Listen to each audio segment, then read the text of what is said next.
আমরা ইদানিং ফেসবুকে দেখতেছি সব জায়গায় সবাই পোক পোক করতেছে। এখন আমরা অনেকেই জানি না আসলে পোকটা কি, এটা দিয়ে কি করে, এটার মানে কি, এটা কই পাওয়া যায়। আমাদের অনেকের মনে এই প্রশ্নগুলো জাগতেছে, বাট আমরা সেটা ফাইন্ড আউট করতে পারতেছি না। তো আমার এই ভিডিওতে সব প্রশ্নের অ্যান্সার পেয়ে যাবেন। তো চলেন আগে জেনে নেওয়া যাক পোকটা কি, এটার মানে কি, এটা দিয়ে কি করে। হ্যাঁ, তো পোকটা হচ্ছে কাইন্ড অফ আমাদের আঞ্চলিক ভাষায় বলতে গেলে খোঁচা দেওয়ার মতোই।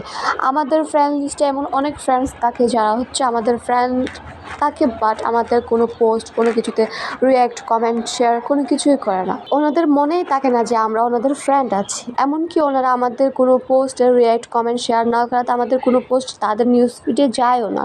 তো এখন আমরা পোক করার মাধ্যমে তাদেরকে মনে করাই দিতে পারি আমরা ওনাদের ফ্রেন্ড আছি, এবং পোক করার মাধ্যমে ওনাদের কাছে একটা এরকম নোটিফিকেশন যাবে যে এই নামের একজন আপনাকে পোক করেছে। তখন ওরা ওইটাতে ক্লিক করলে ডিরেক্ট আমাদের প্রোফাইলে ঢুকে যাবে, মানে যে পোক করেছে তার প্রোফাইলে ঢুকে যাবে। তাহলে বুঝতে পারবে যে এই নামের একজন ফ্রেন্ড আসলেই আছে।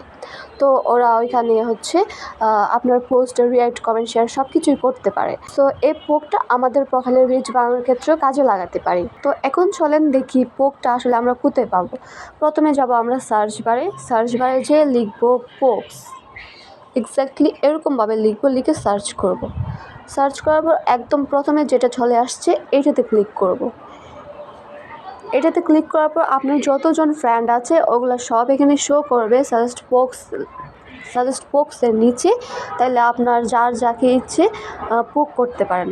বা এখানে অনেক ফ্রেন্ড নাও থাকতে পারে, যে ফ্রেন্ডকে আপনি পোক করতে চান, তাইলে এখানে সার্চ ফর ফ্রেন্ডস টু পোক, এখানে নামটা লিখে সার্চ করতে পারেন। এভাবে চলে আসবে, সার্চ করলে চলে আসবে, এভাবে হচ্ছে পোক করতে পারেন। তো এখন মনে করেন আমরা এমন কিছু ফ্রেন্ডকে আসলে পোক করে দিয়েছি, ভুলে পোক করেছি, আপনি মানে চাচ্ছেন না ওনাকে পোক করতে, কিন্তু ভুলেও পোক হয়ে গিয়েছে। এখন আমরা সে পোকটা কীভাবে ওটা নিব সেটা জেনে নেওয়া যায়। তো আমরা প্রথমে যাব থ্রি লাইনে যাওয়ার পর নিচে আসবো সেটিংস অ্যান্ড প্রাইভেসি। এর নিচে আছে সেটিংসে ক্লিক করব। ক্লিক করার পর একদম নিচে চলে আসার পর ইউর ইনফরমেশনে অ্যাক্সেস ইউর ইনফরমেশনে ক্লিক করব। এখানে ক্লিক করার পর একদম নিচে আসবেন। নিচে এসে দেখেন এখানে ইউর ইনফরমেশনে প্রথমে যেটা আছে ইউর অ্যাক্টিভিটি অ্যাক্রস ফেসবুক, এখানে ক্লিক করব। এখানে ক্লিক করার পর একদম নিচে আসবো। নিচে এসে আমরা এখানে পোক অপশনটা পেয়ে যাবো, এই যে পোকস, এখানে ক্লিক করব। ক্লিক করলে আমরা রিসেন্টলি কাকে পোক করেছি, কাকে পোক ব্যাক করেছি, সবগুলা ডিটেলস এখানে থাকবে।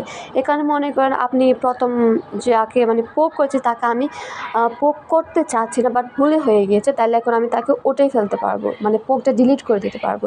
এখানে থ্রি ডটে ক্লিক করব, থ্রি ডটে ক্লিক করে এটা ডিলিট করে দিতে পারবো এভাবে হচ্ছে চাইলে আমরা একজনকে পোক করার মাধ্যমে আমাদের প্রোফাইলের রিচ বাড়াতে পারি। সব কিছু আমাদের প্রোফাইলের রিচ ডাউন হয়ে গেলে রিচ বাড়াতে পারি। ফ্রেন্ডদেরকে রিমাইন্ড করে দিতে পারি যে আমরা হচ্ছে ওনাদের ফ্রেন্ড আছি, আমাদের পোস্ট লাইক কমেন্ট শেয়ার করার জন্য আমরা ফ্রেন্ডদেরকে রিমাইন্ড করে দিতে পারি।